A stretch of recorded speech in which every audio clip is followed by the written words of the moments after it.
प्रधानमंत्री नरेंद्र मोदी से मिले मुख्यमंत्री पुष्कर सिंह धामी। देवभूमि के विकास लक्ष्यों पर की बातचीत। सड़कों व पुलों के लिए मांगे 5,550 करोड़। अमित शाह से चर्चा के बाद यूसीसी लागू करने की तैयारी में धामी सरकार। ड्राफ्ट पर काम जारी।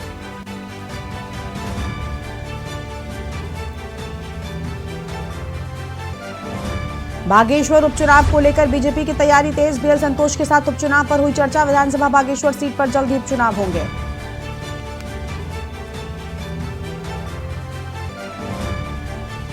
देहरादून के नामे स्कूल को बम से उड़ाने की मिली धमकी। ईमेल पर मैसेज आने के बाद बचा हड़कंप। बच्चों के अभिभावकों में नाराजगी।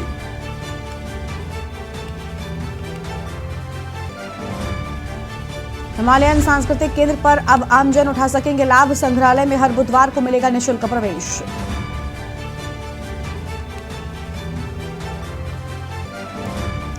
आज प्रदेश भर में भारी बारिश का येलो अलर्ट। अगले 3 दिन भी बिगड़ा रहेगा मौसम। यात्रियों से सुरक्षित स्थान पर रहने की अपील।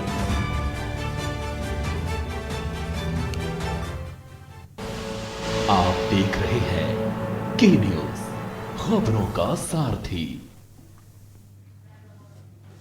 नमस्कार, आप देख रहे हैं के न्यूज इंडिया और खबर उत्तराखंड में आप सभी का स्वागत है। मैं हूं आपके साथ गरिमा वाजपेयी। आम खबर से बुलेटिन की शुरुआत करते हैं। देहरादून से आम जानकारी, जहां पर पूर्व सैनिकों के लिए रोजगार मेले का आयोजन किए जाने की बात सामने आई है। 4 अगस्त को होगा रोजगार मेले का आयोजन, तो 4 अगस्त को आयोजन की बात सामने आई है। फिलहाल ये बड़ी खबर आपको हम बता रहे हैं और 4 अगस्त को रोजगार मेला आयोजित होगा। पूर्व सैनिक और उनके आश्रितों के लिए रोजगार मेला होने की बात सामने आई है। तो पूर्व सैनिक और उनके आश्रितों के लिए रोजगार मेले से जुड़ी अहम जानकारी और गढ़ी कैंट स्थित दून सैनिक इंस्टीट्यूट में आयोजन किया जाएगा और 4 अगस्त को सुबह 10 बजे से रोजगार मेले की शुरुआत होगी। तो 4 अगस्त को सुबह 10 बजे से रोजगार मेले की होगी शुरुआत। फिलहाल ये बड़ी जानकारी आपको बता रहे हैं और 4 अगस्त को सुबह 10 बजे से इस मेले की शुरुआत हो जाएगी। 25 से ज़्यादा कॉरपोरेट कंपनियां प्रतिभाग करेंगी। तो 25 से ज़्यादा कॉरपोरेट कंपनियां प्रतिभाग करेंगी। आम खबर आपको हम बता रहे हैं और आश्रितों को योग्यता के अनुसार यहाँ पर बताया जा रहा है कि उनको मौका मिलेगा और अहम खबर योग्यता और अनुभव के आधार पर रोजगार मिलेगा। अहम खबर 4 अगस्त को रोजगार मेला आयोजित किया जाएगा। तो 4 अगस्त को रोजगार मेला आयोजित किए जाने की बात सामने आई है।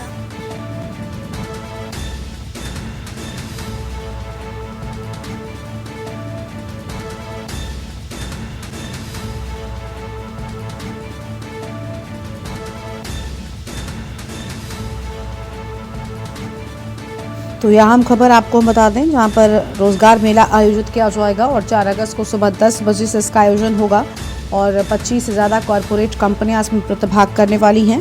तो 25 से ज़्यादा कॉरपोरेट कंपनियां इसमें प्रतिभाग करेंगी। फिलहाल ये बड़ी जानकारी आपको हम बता रहे हैं। तो यह अहम खबर, जहाँ पर पूर्व सैनिकों के लिए रोजगार मेले का आयोजन किए जाने की बात सामने आई है। तो पूर्व सैनिकों के लिए रोजगार मेले का आयोजन किया जाएगा और ये अहम खबर आपको हम बता रहे हैं।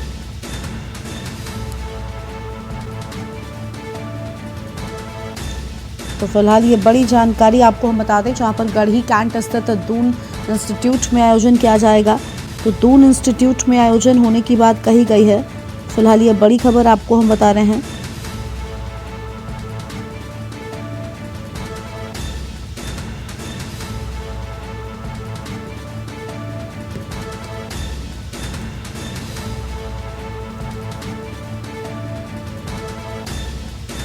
आश्रितों को योग्यता और अनुभव के आधार पर ही मौका मिलेगा। देहरादून से खबर, पूर्व सैनिकों के लिए रोजगार मेले का आयोजन किए जाने की बात कही गई है। तो पूर्व सैनिकों के लिए रोजगार मेले का आयोजन किए जाने की बात 4 अगस्त को रोजगार मेला आयोजित किया जाएगा। फिलहाल ये अहम खबर आपको हम बता रहे हैं। 4 अगस्त को रोजगार मेला आयोजित किया जाएगा और पूर्व सैनिकों और उनके आश्रितों के लिए यहाँ पर अहम कदम उठाए जाएंगे। फिलहाल ये बड़ी जानकारी आपको हम बता दें, जहाँ पर अहम खबर सामने आई है। गढ़ी कैंट स्थित दून सैनिक इंस्टीट्यूट में आयोजन किया जाएगा। तो गढ़ी कैंट स्थित दून सैनिक इंस्टीट्यूट में आयोजन किए जाने की बात सामने आई है। फिलहाल ये बड़ी खबर आपको बता रहे हैं। 4 अगस्त को सुबह 10 बजे से शुरुआत होगी। तो सुबह 10 बजे से शुरुआत की बात और 25 से ज़्यादा कॉरपोरेट कंपनियां इसमें पहुंचेंगी। आश्रितों को योग्यता के और अनुभव के आधार पर मौका मिलने की बात कही गई है।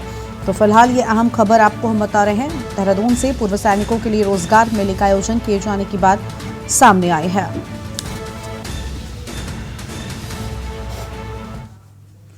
और इस बीच डोईवाला से अहम खबर आपको हम बताते हैं। तो अहम खबर डोईवाला से सामने आई है, जहां पर डोईवाला में निजी स्कूल को बम से उड़ाने की धमकी मिली है।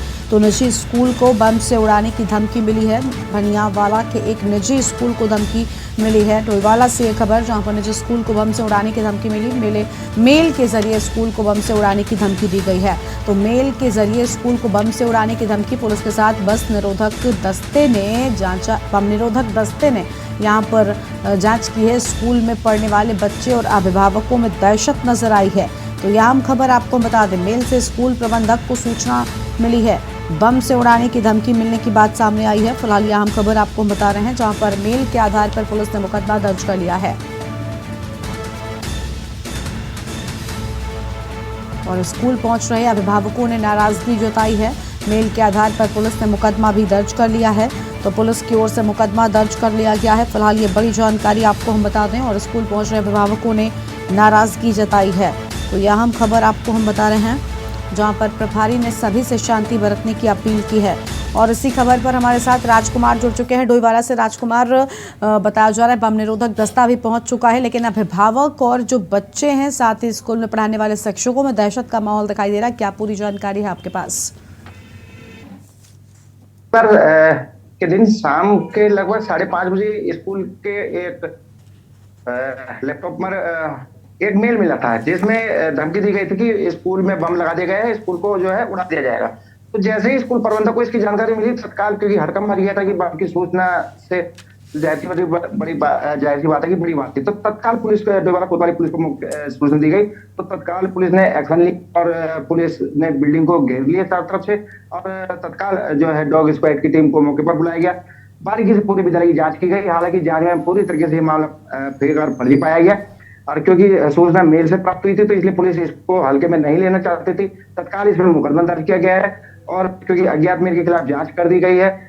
विद्यालय में अभी की अगर मैं बात करूं तो अभिभावकों में बहुत ज्यादा डर है। तमाम अभिभावक स्कूल में पहुंचे हैं और वो कह रहे हैं कि विद्यालय ने हमें क्यों नहीं इस चीज की सूचना दी, जबकि एक बड़ा ये मामला हो सकता था। लेकिन क्योंकि पुलिस की तरफ से लगातार लोगों से अपील की जा रही है, आप लोग पैनिक ना हो, मामला बहुत ज्यादा बड़ा नहीं है, सिर्फ और सिर्फ डराने का एक प्रयास था।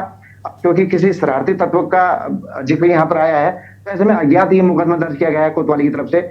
और इसमें जांच की जा रही है। साइबर सेल को भी जांच दी गई है। फिलहाल तमाम बड़े अधिकारी स्कूल में पहुंच रहे हैं इस समय। और क्योंकि उत्तराखंड में शायद ये डोईवाला क्षेत्र में पहला मामला है जो विद्यालय को इस तरीके से 2 मेल प्राप्त हुए हैं, जिसमें स्कूल को उड़ाने की धमकी दी गई है और बाकायदा बताया गया है कि स्कूल में बम लगा दिए गए। तो जिसके बाद पुलिस ने जांच की, डॉग स्क्वाड की टीम थी मौके पर, तमाम जो सुरक्षा एजेंसियां थी वो चौकन्नी हो गई थी। और क्योंकि जी बिल्कुल साफ तौर पर राजकुमार, देखिए यहाँ पर पूरी तरीके से जो बम निरोधक दस्ता था उसने जांच शुरू कर दिया, लेकिन क्या पुलिस ने मुकदमा दर्ज कर अब मेल भेजने वाले की तलाश शुरू कर दी है? क्योंकि इस तरीके की घटना कहीं ना कहीं बच्चों में जरूर डर व्याप्त हो गया है। बिल्कुल, देखिए इसमें तत्काल स्कूल प्रबंधक की तरफ से एक मुकदमा तहरीर दी गई थी कोतवाली में। तो कोतवाली ने भी उसमें एकदम से मुकदमा दर्ज कर दिया है, जांच शुरू कर दी गई है, कई टीमें बना दी गई है पुलिस की तरफ से। अब क्योंकि मेल से सूचना मिली थी, तो साइबर सेल को भी इसमें इन्वॉल्व किया गया है। सुरक्षा की दृष्टि से तमाम स्तर से इसमें जांच हो रही है। और थोड़ी देर में सीओ साहब पहुंच रहे हैं डोईवाला में, बड़े अधिकारी पुलिस के पहुंचेंगे। हम उनसे जरूर जानना चाहेंगे कि आखिर जब इस तरह की अगर कोई शरारती तत्व इस तरह का वाक्य करता है, तो इसमें पुलिस का क्या काम रहता है। तो तमाम बिंदु हैं, तमाम पहलू हैं जिन पर जांच होनी है। फिलहाल स्कूल के जो बच्चे हैं उनमें बहुत ज्यादा डर है। स्कूल के जो बच्चों के अभिभावक हैं उनमें डर है। कई अभिभावक अपने बच्चों को वापस लेकर गए हैं स्कूल से। और हालांकि स्कूल प्रबंधन की तरफ से यही कहा जा रहा है कि लोग पैनिक ना हो, ये सिर्फ और सिर्फ डराने का प्रयास था। हालांकि धरातल पे कुछ भी ऐसा नहीं मिला जिससे कि डर लगे कि हाँ स्कूल के संग कुछ गलत हो सकता है।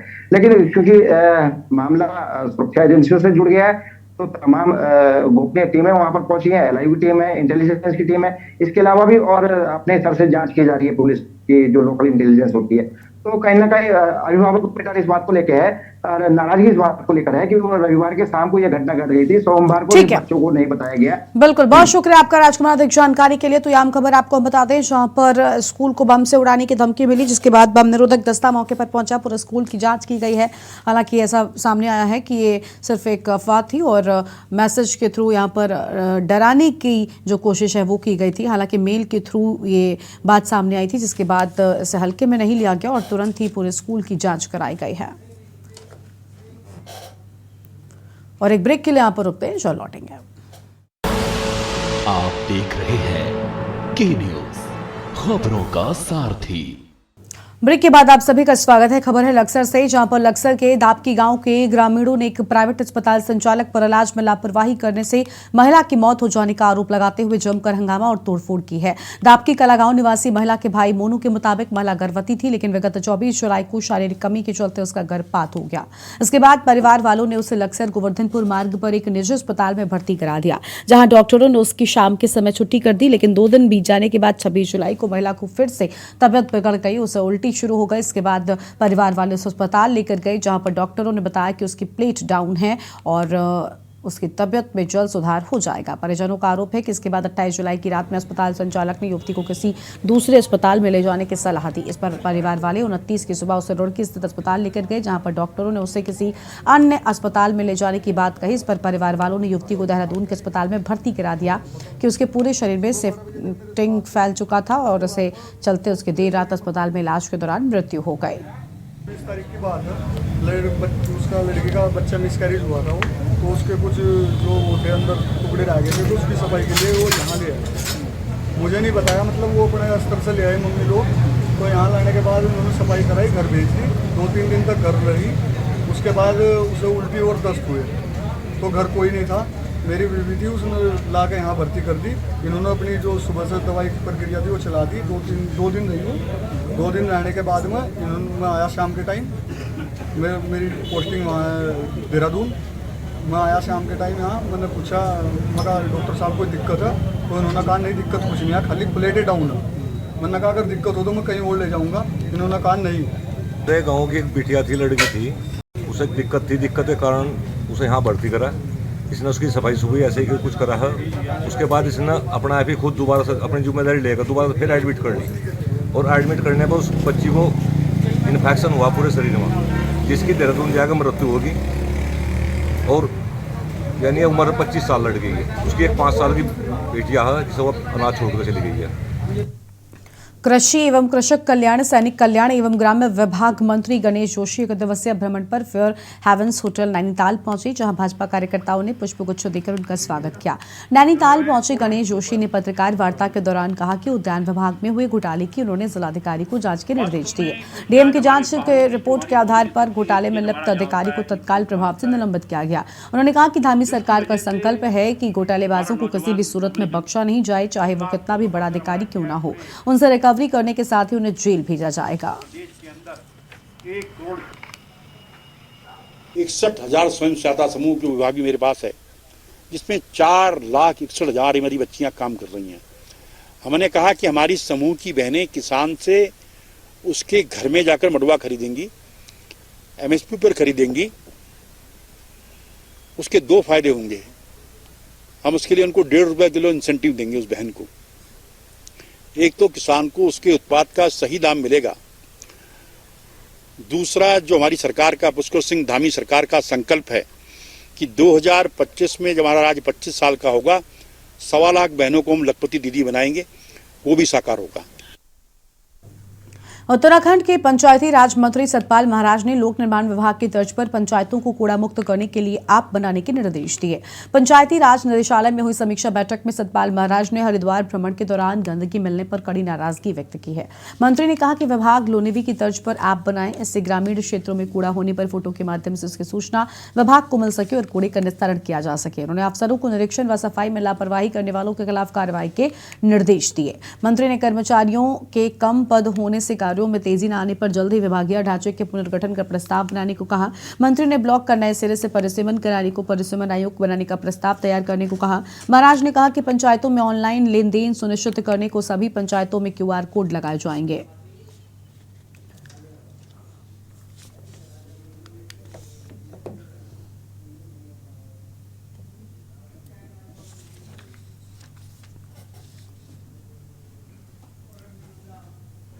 गढ़वाल कमिश्नर विनय शंकर पांडे देहरादून कैंप कार्यालय में विकास योजनाओं की समीक्षा बैठक की है। उन्होंने कहा कि सीडीओ की हर दिन में योजनाओं की समीक्षा के निर्देश दिए, साथ ही कहा कि योजनाओं के क्रियान्वयन में तेजी लाई जाए। बैठक में जिला योजना, राज्य योजना के साथ ही केंद्र और अन्य योजनाओं को लेकर उन्होंने गढ़वाल मंडल के सभी जिलों के सीडीओ से प्रगति रिपोर्ट भी ली है।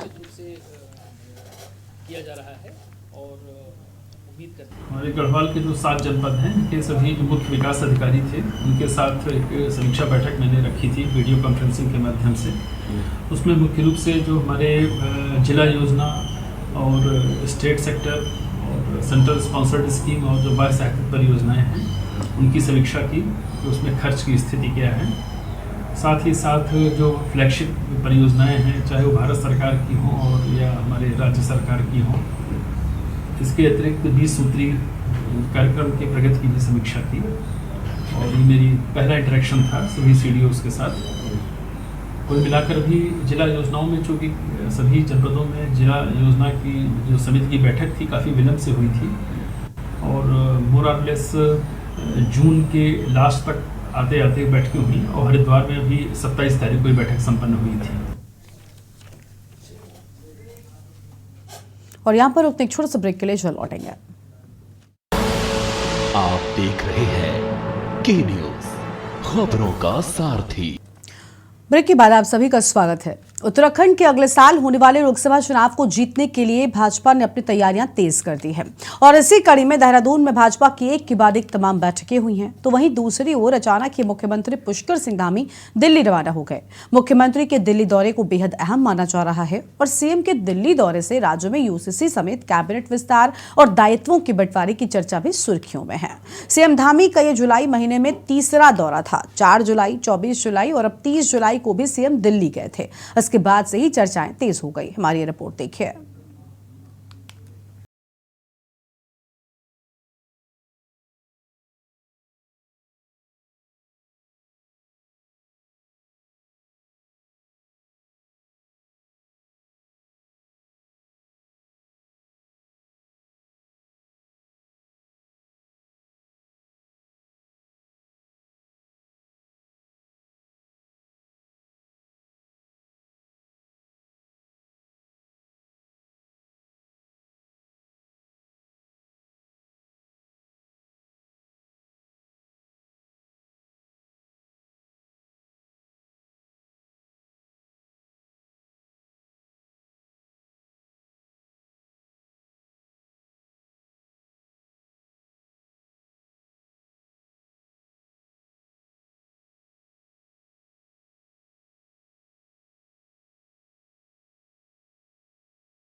हर घर तिरंगा, हर घर तिरंगा, इस कार्यक्रम को फिर हम व्यापक विस्तार रूप में हम लेंगे। पूरे देश में अमृत सरोवर बने हैं और हमने तय किया है कि हम लोग हर ग्राम पंचायत के तालाब के बगल में जो उस क्षेत्र के चाहे कारगिल शहीद हों, भिन्न क्षेत्रों में भिन्न उपलब्धियों वाले व्यक्ति हों, तो आज दुनिया में नहीं है, उनके शिलापट के साथ उनका स्मरण उस गाँव में बना रहे, इस कार्यक्रम को हम लोग लेने वाले हैं। मेरी माटी मेरा देश मेरी माटी, इस कार्यक्रम के तहत शहीद परिवार के बहुत धार्मिक उस क्षेत्र के प्रमुख धार्मिक स्थल की माटी को लेकर और फिर जो हमारा कार्यक्रम है उस माटी को लेकर अमृत कलश यात्रा। ऐसा है कि हमेशा ही लोग घरों में तिरंगा लगाते हैं।